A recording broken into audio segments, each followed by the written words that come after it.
Hello बच्चों, let's see this question. This is your fill in the blanks type of question, जिसमें आपको एक statement दी है और फिर स्टेटमेंट में आपको दो स्पेस ब्लैंक है जो फिल करने हैं। तो स्टेटमेंट पढ़ते हैं। स्टेटमेंट है, at the international level dash advocated resources conservation for the first time in a more systematic way in dash.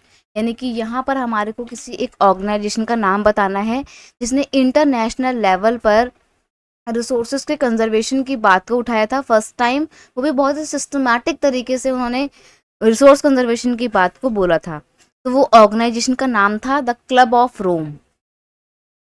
यहाँ पर आ जाएगा the club of Rome. The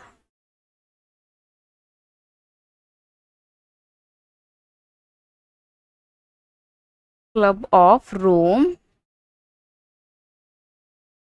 advocated resource conservation for the first time in a more systematic way in 1968।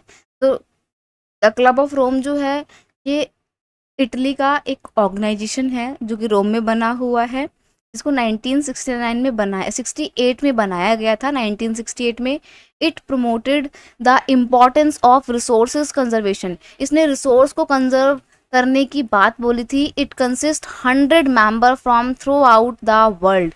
इस club में पूरे दुनिया के 100 लोगों को शामिल किया गया, यानी कि इसके टोटल 100 मेंबर्स हैं। और ये रिसोर्स कंजर्वेशन की बात करता है। बेसिकली ये इन्वायरमेंटल प्रोटेक्शन की बात करता है और लगातार हमारे इन्वायरमेंट को होने वाले थ्रेट से अवेयर करवाता है और उनको काफ़ी हद तक रिड्यूस करने की बात करता है।